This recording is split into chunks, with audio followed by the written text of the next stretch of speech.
நேயர்கள் அனைவரையும் நாம் இப்போ மிக முக்கியமான சர்வதேச செய்தி மட்டுமல்ல, ஒரு பரபரப்பான செய்தியோடு உங்களை சந்திக்க போகிறேன். உலகம் அமைதி பெறுது அப்படின்ட்டு நாம் சந்தோஷமாக இருந்தோம். டொனால்ட் ட்ரம்ப் ஜனவரி 20 பதவியேற்ற பின்பு காசா இஸ்ரேல் இந்த போரை நிறுத்துறதுக்கு சீஸ்ஃபயர் ரொம்ப சிறப்பாக முடிந்தது. 19 அது முடிவுக்கு வர வேண்டும், 20 நான் பதவிக்கு வரணும், ஒரு நல்ல எண்ணத்தில் அவர் செய்கிறார் அப்படின்ட்டு நாம் நினச்சிருந்தோம். இன்றைக்கு 11 10 முடிந்து 20 நாளில் இந்த சீஸ்ஃபயர் இன்று காலை இன்றைக்கு வந்த தகவல், தற்போது வந்திருக்கிற தகவல் ஒரு பெரிய கொலாப்ஸை நோக்கி சென்றிருக்கிறது. அநேகமாக இதை ரத்து செய்வேன் என்ற அறிவிப்பு 2 தரப்புலையும் வந்திருக்கிறது. முதலாவது, அமெரிக்காவினுடைய அதிபர் டொனால்டு ட்ரம்ப் கடும் மிரட்டலை விடுவித்திருக்கிறார். சுயாதீனமாக அடிப்படையில் அவர் தனது சிந்தனைகளை எல்லாம் மழுங்கடித்து ஒரு போர்க்குணமும் மூர்க்க குணமும் கொண்ட ஒரு தலைவராக மாறி, என்னுடைய சொல்ல எவனும் கேட்கலன்னா இந்த உலகத்தில் யாரும் வாழ முடியாது என்கின்ற சிரத்தையோடு கடும் போக்கோடு கடினமான வார்த்தைகளை பயன்படுத்தியிருக்கிறார். அமெரிக்க அதிபருடைய இந்த செயல்பாடு உலகத்தை அவர்களின் ஆதரவு வலயங்களுக்கு கூட ஸ்தம்பிக்க வைத்திருக்கிறது. என்ன நடந்திருக்கு அப்படின்னு சொல்லி பார்த்தா, கசாவில் போர் நிறுத்தம் வருவதற்கான அந்த சீஸ்ஃபயருடைய அக்ரிமெண்ட்டை துருக்கியும் எகிப்தும் மிகச்சிறப்பாக செய்தார்கள் என்று நாம் சொன்னோம். அதில் உளவுத்துறை நிபுணர்கள், அதே போல் மொசாத்தில் இருந்தும் கத்தாரில் இருந்தும் ஈஜிப்டில் இருந்தும் வந்து கலந்து கொண்டார்கள். அமெரிக்காவினுடைய உளவுத்துறையும் அதில் கலந்து கொண்டது. செகண்ட், இந்த ஹோஸ்டேஜ் டீல் குறித்து பேச்சுவார்த்தை நடத்துவதற்கு டெர்மர் அப்படிங்கிற ஒருத்தரை நியமிச்சிருக்கிறாங்க அப்படின்னு நான் ஏற்கனவே கடந்த வாரம் காணொலியில் சொல்லியிருந்தேன். இதுக்கெல்லாம் அமெரிக்காவுக்கு சென்றார். அமெரிக்காவினுடைய டொனால்ட் ட்ரம்பை சந்தித்து 2 நண்பர்களும் உரையாடி அளவலாவி ஒரு சர்வதேச பேட்டி ஒன்றையும் அவர்கள் செவியையும் கொடுத்தார்கள். அந்த செவியில் என்ன சொல்லியிருந்தார் அப்படின்னா, நிச்சயமாக காசா ஒரு பெரும் ரியல் எஸ்டேட் மண்டலமாக மாறும். அதை மறுபடியும் நேற்று முன்தினம் உறுதிப்படுத்தினார். அங்கே பெரிய அழகான கடற்கரை இருக்கின்றது, பெரும் சுற்றுலாத்தலமாக மாற்றப் போகிறோம், ஒரு ட்ரேட் சென்டராக அதை மாற்றி போகிறோம் என்று, துபாயை போல மாற்றப் போகிறோம், அமெரிக்கா ஆட்சி செய்யும் என்றார்.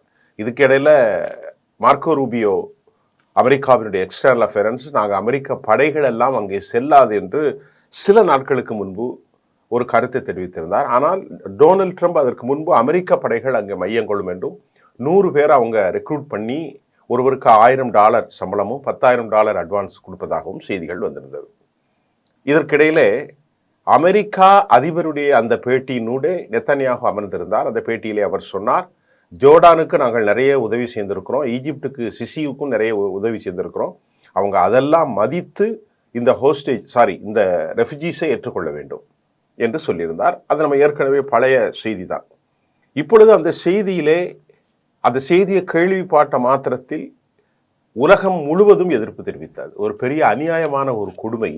இந்த மண்ணில் பல்லாயிரம் ஆண்டுகளாக வாழ்ந்த மக்களை, அவர்களுடைய இடங்களை எல்லாம் பிடித்து கொண்டு அவர்களை படுகொலை செய்து, அவர்கள் உறவுகளை அழித்து, வீடுகளை எல்லாம் நாசமாக்கி, ஒன்றுமில்லாத நிலையில் மீதி இருக்கக்கூடிய நிலத்தில் நாங்கள் வாழுகிறோம், பணியாக இருந்தாலும் உங்களிடத்தில் நாங்கள் கையேந்தவில்லை என்று அந்த மக்கள் சொன்ன பிறகும் ஒரு உலகத்தில் அநீதியாளன் எப்படி இருப்பான் நாம கடந்த காலத்தில் பல சம்பவங்களை படித்திருக்கிறோம் வரலாற்று ரீதியாக.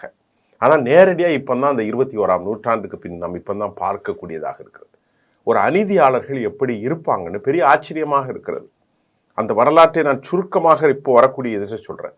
இதுக்கிடையில் இன்றைக்கு காலையில் ஹோஸ்டேஜ் டீல், அதாவது போர் நிறுத்தம், இந்த ஒரு செட்டில்மெண்ட் நடந்ததை ரத்து செய்யப்படும் என்று அமெரிக்கா அறிவித்திருக்கிறது. டொனால்ட் ட்ரம்ப் மிரட்டல் விடுத்திருக்கிறார். என்ன சொல்லியிருக்கார் அப்படின்னா, 2 விஷயம் சொல்லியிருக்கிறார்.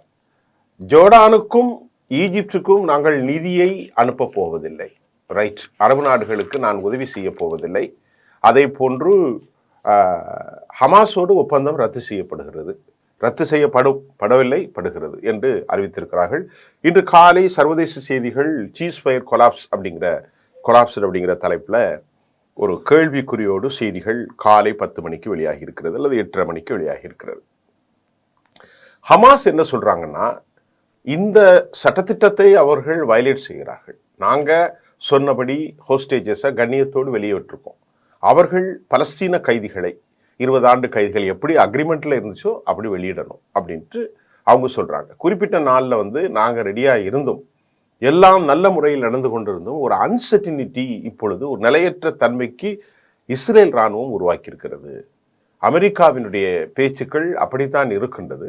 நாங்கள் எங்கள் மக்களினுடைய பாதுகாப்பை உறுதி செய்வதற்காகவும் எங்கள் நாட்டில் உள்ள மக்களை பிடித்து சென்றவர்களை விசாரணை என்ற பெயரில் பல ஆண்டுகள் சிறையிலே பல தசாப்தமாக இருப்பவர்களை விடுதலை செய்து விட வேண்டும். இந்த மக்களுக்கு ஒரு சிறு அளவு கூட சேதாரம் இல்லாமல் எங்களால் பாதுகாக்கப்பட்ட ஹோஸ்டேஜை கொடுக்க ரெடியாக இருக்கோம். அந்த டீலை வந்து வயலேட் பண்ணுறாங்க அப்படின்னு சொல்கிறாங்க. யார்? ஹமாஸ் தரப்பில். இன்னும் நிறைய குற்றச்சாட்டுகள், அது அப்புறம் பேசலாம்.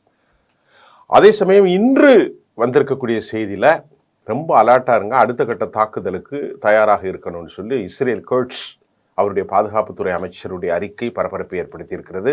இஸ்ரேல் கடும் நெருக்கடியிலே அடுத்த போர் நடைபெறும், தாக்குதலுக்கு உள்ளாக்கப்படலாம் என்ற அச்சம் வருகிறது. 7.5 பில்லியன் அமெரிக்க டாலர்களுக்கு 2000 பவுண்ட் குண்டுகளை, மோனிக்ஸ் என்று சொல்லக்கூடிய ராட்சச குண்டுகளை எல்லாம் அனுப்பியிருக்கிறார்கள். 7.5 பில்லியன் உலகில் ஒரு கொடூரமான 360 கிலோமீட்டரில் வாழக்கூடிய ஒரு சிறு குழுக்களை, 23 லட்சம் மக்களை படுகொலை செய்வதற்கு, இந்த மோசமான விஷயத்தை தடுப்பதற்கு யாருக்கும் எந்த ரைட்டும் இல்லாமல் ஆகிவிட்டது. இதுதான் பெரிய பிரச்சனை.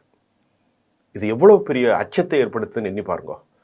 நமக்கு என்ன ஏற்படுதுன்னா, அந்த ஊரில் இருக்கிற மக்கள் இன்ன இனம், இன்ன மதம், இந்த மொழி, இன்ன சாதி, இந்த நாடு, இந்த உயிர், இப்படியெல்லாம் பார்க்கல.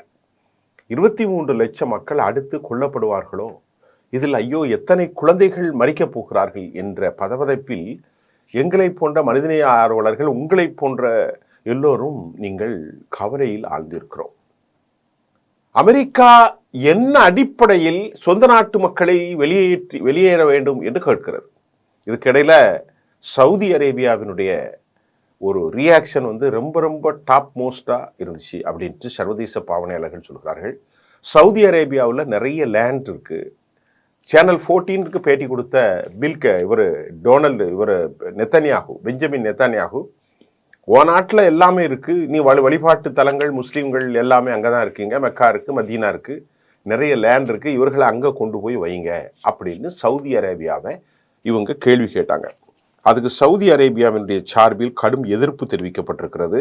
சவுதி அரேபியாவினுடைய சார்பிலே என்ன சொல்லியிருக்கிறாங்கன்னு சொன்னோன்னா, நாங்கள் வந்து யாரை எங்கள் நாட்டுக்கு கொண்டு வரணும்னு எனக்கு தெரியும், அதை நீ அட்வைஸ் பண்ணத அப்படின்னு சொல்லிட்டு சவுதி மிக தெளிவாக சொல்லியிருக்கிறது. என்ன சொல்லியிருக்குன்னா, எங்களோடு நாங்கள் எந்த நிலையிலும் யூத ராஜ்யத்தோடு தொடர்பில்லை, ஒன்று 2 ஸ்டேட் சொல்யூஷன் வரும் வரைக்கும் பலஸ்தீனம் என்ற நாட்டை யூதர்கள் அங்கீகரித்து மக்களை அமைதியாக வாழ வைக்கும் வரை சவுதி அரேபியா எந்த ஒரு நிலையிலும் நாங்கள் அவர்களுக்கு உதவப் போவதில்லை என்று சவுதி அரேபியா அறிவித்திருக்கிறது. அதை மட்டும் இல்லாமல் எகிப்து சவுதியினுடைய இந்த இறையாண்மை கொண்ட தேசத்தை மக்களை கொண்டு வைக்க வேண்டும் என்று சொன்னதை கடும் கண்டனத்தை எதிர்ப்பு தெரிவித்திருக்கிறது. கத்தார் வந்து என்ன சொல்றாங்கன்னா, கத்தார் வந்து ஒரு ப்ரோவோகேட்டிவ் ஸ்டேட்மெண்ட், அவங்க என்ன சொல்லியிருக்கிறாங்க, ஒரு இன்ஃப்ரேஜ்மெண்ட்ஸ் என்று அவங்க சொல்றாங்க. இவர் ஒரு ப்ரோவோகேட்டிவ் ஸ்டேட்மெண்ட் அப்படின்னு சொல்றாங்க. சவுதியினுடைய முழு குரலுக்கு எதிர்ப்பாக அரபு நாடுகள் ஆதரவு கொடுக்கின்றார்கள். சேனல் 14ல சொல்லிட்டு இது ஒரு மிஸ்டேக்காக வந்து ரிப்போர்ட் சொன்னான்னு பல்ட்டி அடிச்சிட்டாங்க இஸ்ரேல். ஆனால் சவுதி அரேபியா உன் நாட்டில் நீ வந்து அலாஸ்காக்கு போ, நீ வந்து கிரீன்லாண்டில் ஏகப்பட்ட லேண்ட் இருக்கு, அங்கே போ, அதை விட்டுட்டு உனக்கு இந்த நாட்டில் என்ன உரிமை இருக்கு அப்படிங்கிற கேள்வியை அமெரிக்காவினுடைய துணை நட்பான சவுதி அரேபியா வந்து முதலாக கேட்டிருக்கிறார்கள். இந்த சூழ்நிலையில் துருக்கியினுடைய எர்டோகனுடைய பேட்டியும் நாம் பார்க்க வேண்டும். எர்டோகன் வந்து என்ன சொல்லியிருக்கிறார்னா, நேற்று இராணுவ செயலாளர்கள் அரசு அஃபீஷியல்ஸுக்கு முன்னாடி பேசுகின்ற எர்டோகனுடைய அந்த காணொலியில என்ன சொல்லியிருக்கிறார்னா, ரொம்ப தெளிவாக சொல்லியிருக்கிறார். புதிய யுஎஸ்ஏ அதிபருக்கு அவருடைய வேண்டுகோள், அதாவது டொனால்ட் ட்ரம்புக்கு எர்டோகனுடைய வேண்டுகோள், காசாவில் ஜியோனிஸ்ட் லாபி அதிகரித்து வருகிறது. அதாவது மேற்கு கரையிலே மக்களை கொலை செய்வது, இந்த பீஸ் அக்ரிமெண்ட்டுக்கு அப்புறம் கூட பலஸ்தீனத்தில் காசாவில், அதாவது மேற்கு கரையில் மக்கள் கொல்லப்படுகிறார்கள். அதைத்தான் லாபி என்று அவர் சொல்கிறார். எர்டோகன் மிக கடுமையாக எதிர்த்து பேசியது மட்டுமல்லாமல் துருக்கியினுடைய ஃபைனான்ஸ் மினிஸ்டரும் இதை ஏற்கனவே ஏற்றுக்கொள்ள மறுப்பு தெரிவித்த காணொலியும் நாம் பார்க்கப்படுகிறோம். இது ஒரு மனித தன்மையற்ற நடவடிக்கை என்ற எர்டோகன் சொல்கிறார். சொந்த மண்ணிலிருந்து அவர்களை வெளியேற்றுவதற்கு என்ன உரிமை உனக்கு இருக்கு? இந்த வார்த்தை ஒரு மனித தன்மையற்ற ஒரு வார்த்தை என்கின்றார் எர்டோகன். அது மட்டுமல்லாமல் ஆயிரக்கணக்கான ஆண்டுகளாக எம்முடைய மக்கள் வாழ்ந்த அந்த மண் காசா, எங்களுடைய பிரதர்ஹுட், அந்த மண்ணிலிருந்து அவர்களை நீங்கள் வெளியேற்ற சொல்வது எந்த விதத்திலும் நேர்மை அல்ல என்ற ஒரு கடுமையான எதிர்ப்பை எர்டோகன், துருக்கியினுடைய அதிபர், சொல்லியிருக்கிறார். அதே சமயம் அவர் என்ன சொல்லியிருக்கிறார்? வெஸ்ட் பேங்க் பகுதி அலெக்சா மசூதி இருக்கிறதே, அதையும் கசாபினுடைய ஒரு பகுதி, அதாவது பலஸ்தீனத்தின் ஒரு பகுதி தான், அது நீ சொல்ல மாதிரி ஜுடோயா சமோரியாலாம் அல்ல என்று அவர் சொல்லியிருக்கிறார். அது மட்டும் இல்லாமல் அவர்கள் தங்கள் நிலப்பரப்பில் இருந்து ஒருபோதும் வெளியேறப் போவதில்லை. இருப்பினும் அவர்கள் யூதர்களால் கடும் சித்திரவதைக்கு உள்ளாகி இருக்கிறார்கள். பலஸ்தீன மக்கள் காசாவில் வாழ்பவர்கள் காசாவில் தங்கள் பணிகளில் ஈடுபடுவதால் காசா மக்களே காசாவை பாதுகாப்பார்கள். ரொம்ப அழகா சொல்றார். அவர்கள் காசாவில் தான், துருக்கி ஸ்டாண்ட் ரொம்ப தெளிவாக சொல்லியிருக்கு. அவர்கள் காசாவில் பிறந்தவர்கள், காசாவில் ஆயிரக்கணக்கான ஆண்டுகளாக வாழ்ந்தவர்கள், அவர்கள் காசாவில் தான் தொடரப் போகிறார்கள். காசாவை, பலஸ்தீனத்தை அந்த மக்களை பாதுகாப்பார்கள் என்ன உறுதியான ஸ்டேட்மெண்ட்டை துருக்கி சொல்லுது. சவுதி அரேபியா எந்த ஒரு சூழலிலும் உனக்கு இடம் கிடையாது அப்படின்ட்டு அறிவிச்சிட்டாங்க. 2 ஸ்டேட் சொல்யூஷன் இருந்தால் மட்டும்தான் இடம் கிடையாது, நீ தான் வெளியே போக வேண்டிய ஆள். சவுதி சொல்கிறாங்க, உனக்கு ஹேவ் நோ ரைட், இந்த இடத்துல உங்களுக்கு எந்த ரைட்டும் கிடையாது. நீ அலஸ்காக்கு போகலாம், இல்லது கிரீன்லேண்டுக்கு போ, எங்கே வேணாலும் போங்க. அரபுகளுடைய குரல் அதுதான். அதே மாதிரி எஜிப்து, அதே மாதிரி கத்தார், எல்லா நாடுகளும் கொதிக்கிறார்கள். ஏன்னு சொன்னால் இது ஒரு பெரிய தப்பு. உங்களுக்கு ஒரு விஷயத்தை நான் சொன்னேன்னா பரவாயில்லைங்க, அரபு நாடுகள் அவர்கள் இஸ்லாமிய நாடுகளுக்கு ஆதரவு கொடுக்கலாம் என்று வந்துவிட்டால், நேட்டோ படையில் இருக்கக்கூடிய பிரான்ஸ், ஜெர்மனி, ஆஸ்திரேலியாவினுடைய மிக குரல் வலிமையானது. இங்கிலாந்து தான் ரொம்ப ரொம்ப வலிமையாக சொன்னாங்க.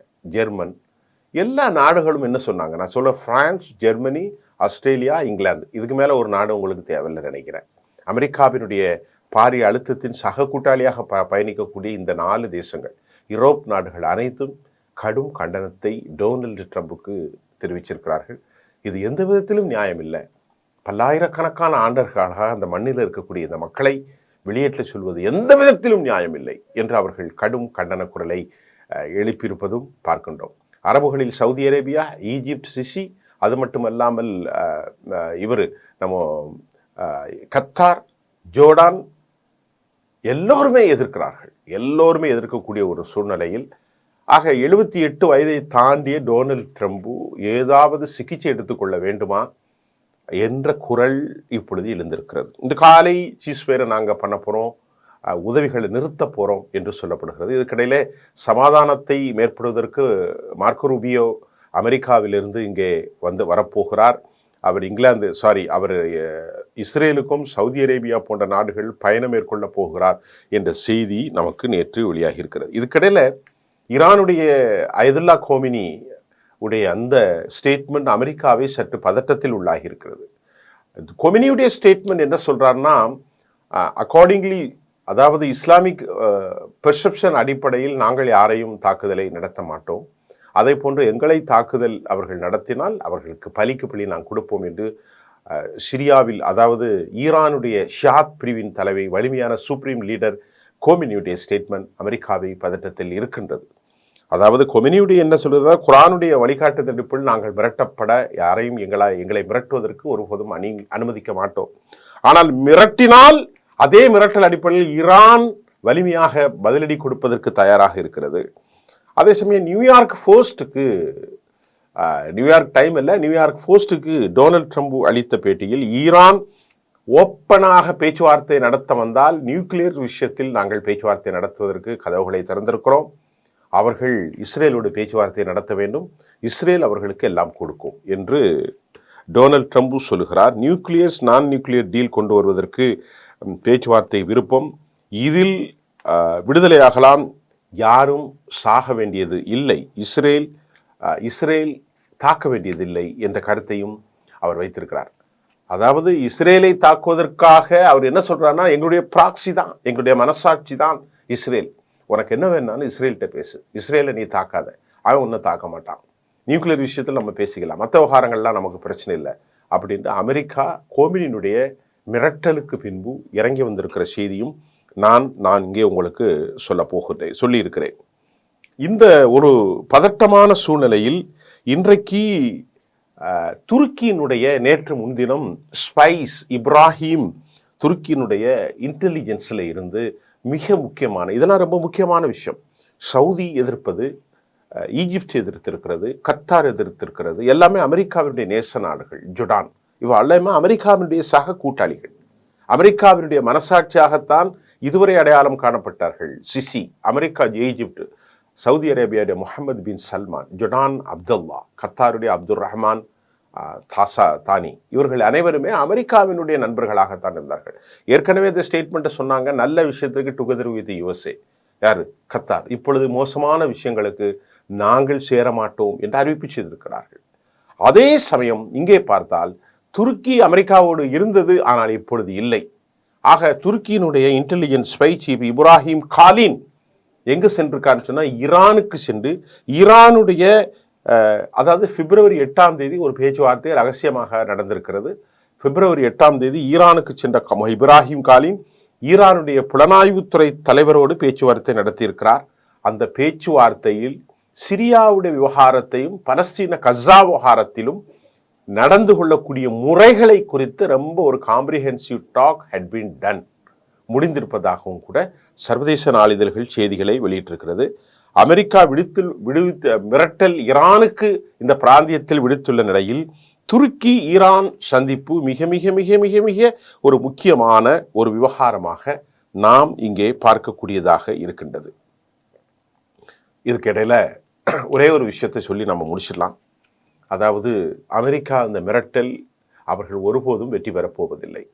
அது உறுதியாக இந்த சர்வதேச விவகாரங்களை ஆய்வு செய்கின்ற போது நாம் தெரிந்து கொள்ள முடிகின்றது. அமெரிக்காவினுடைய யூத ராஜ்யத்தினுடைய திட்டம் என்னவென்றால், யூதர்களை அங்கு ஒரு பெரிய ப்ராக்சியாக வைக்க வேண்டும்.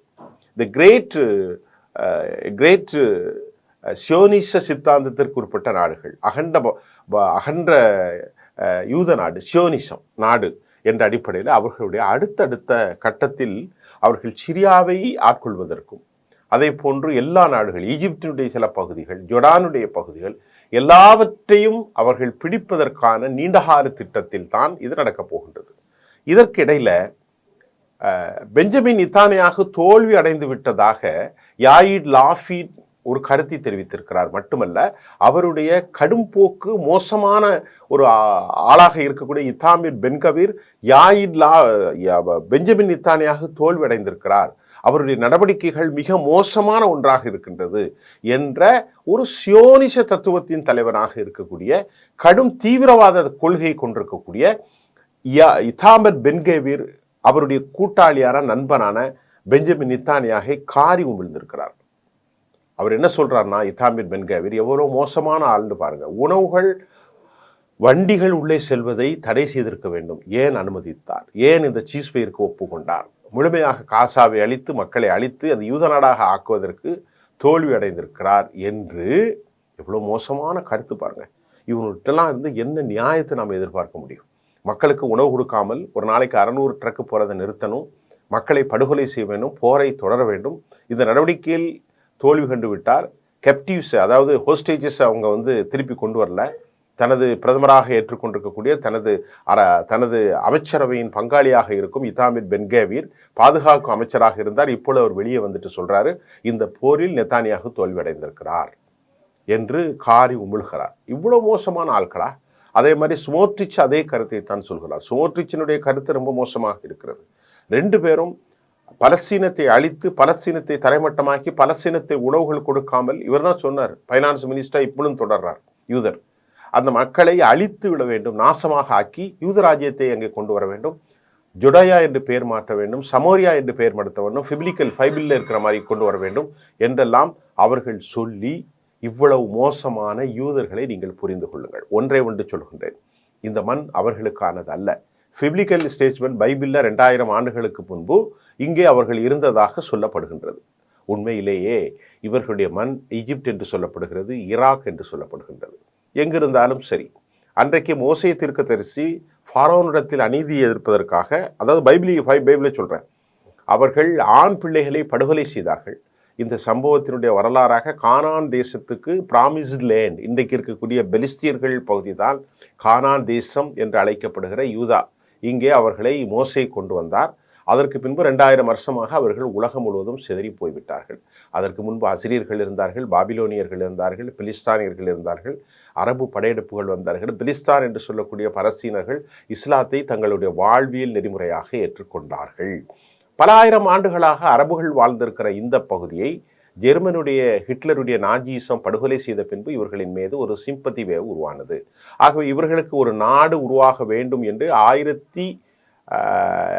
1917 நவம்பர் மாதம் ஆதர் ஃபார்பர், நவம்பர் 2, 1917 முதல் உலகப் போர் நடக்கும்போது ஜேம்ஸ் ஃபால்பருடைய டெக்ளரேஷன் ஒன்று வருகிறது. அவர் ஒரு யூத பணக்காரருக்கு லெட்டர் எழுதுகிறார் 1917. அந்த கடிதம் யாருக்கு எழுதினார்? வால்டர் ரோத்சைல்ட், பெரிய உலக பணக்காரர். அப்போதுதான் யூத நாடு உருவாக்கப்பட்டது 1917. இப்போ ஒரு 100 வருஷத்துக்கு முன்னாடி யூதர்கள் அங்கே கொஞ்சம் கொஞ்சம் வாழ்ந்தாங்க, அவ்வளோதான். அப்பொழுது பிடிக்கப்பட்ட பகுதி தான் இது. 1948 யூத ராஜ்யத்தில் இருந்து ஆயிரக்கணக்கான 7 லட்சத்திற்கு மேல் மக்கள் பல பேர் படுகொலை செய்யப்பட்டு 7 லட்சம் மக்கள் வெளியேற்றப்பட்டார்கள். இன்றைக்கு கூட திரும்புவதற்கு அனுமதிக்கவில்லை. அகதிகளாக அவர்கள் ஜோர்டானிலும் பல சிரியாவிலும் வாழ்ந்து கொண்டிருக்கிறார்கள். சிரியாவினுடைய கோலான் குண்டுகளை அவர்கள் பிடித்தார்கள். இதுதான் அவங்க லைஃப்.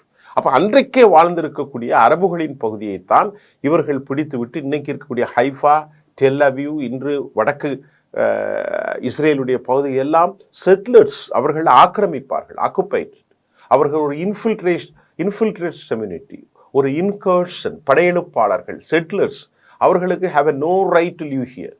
ஆனால் அந்த நாட்டில் வாழுகிற சொந்த மக்கள், மண்ணின் மைந்தர்கள், வாழ்வாலும் இனத்தாலும் மொழியாலும் வாழ்ந்த அந்த மக்களை வெளியேற்றிவிட்டு கிட்டத்தட்ட 22,250 சதுர கிலோமீட்டர் ஆக்கிரமித்து உலகில் பெரும் தேசமாக உருவாக்கி கொண்டார்கள் இஸ்ரேலை.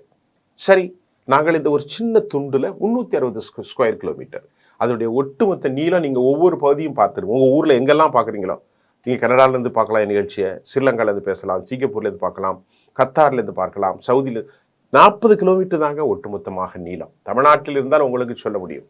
40 கிலோமீட்டர்னா சென்னையிலேருந்து செங்கல்பட்டு வரைக்கும் தான். ஒரு சின்ன நிலப்பகுதி தான், ஒரு சின்ன நிலப்பகுதி.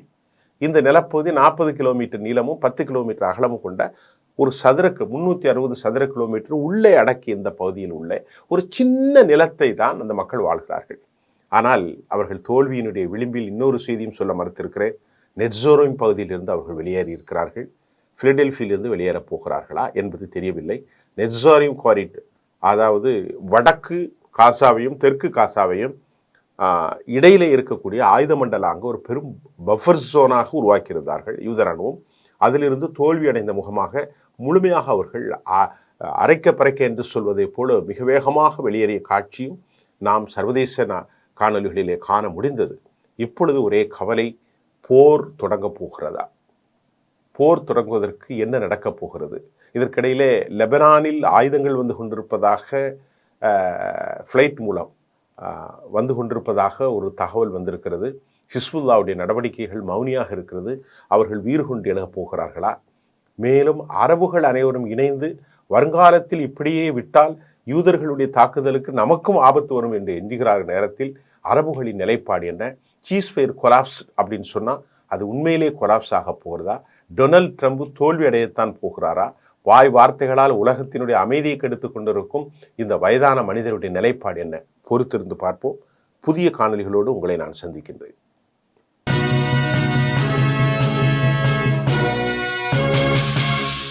உடனுக்குடன் அப்டேட் தெரிந்து கொள்ள ஜெம் டிவி தமிழ் ஆப்பை இன்ஸ்டால் செய்யவும்.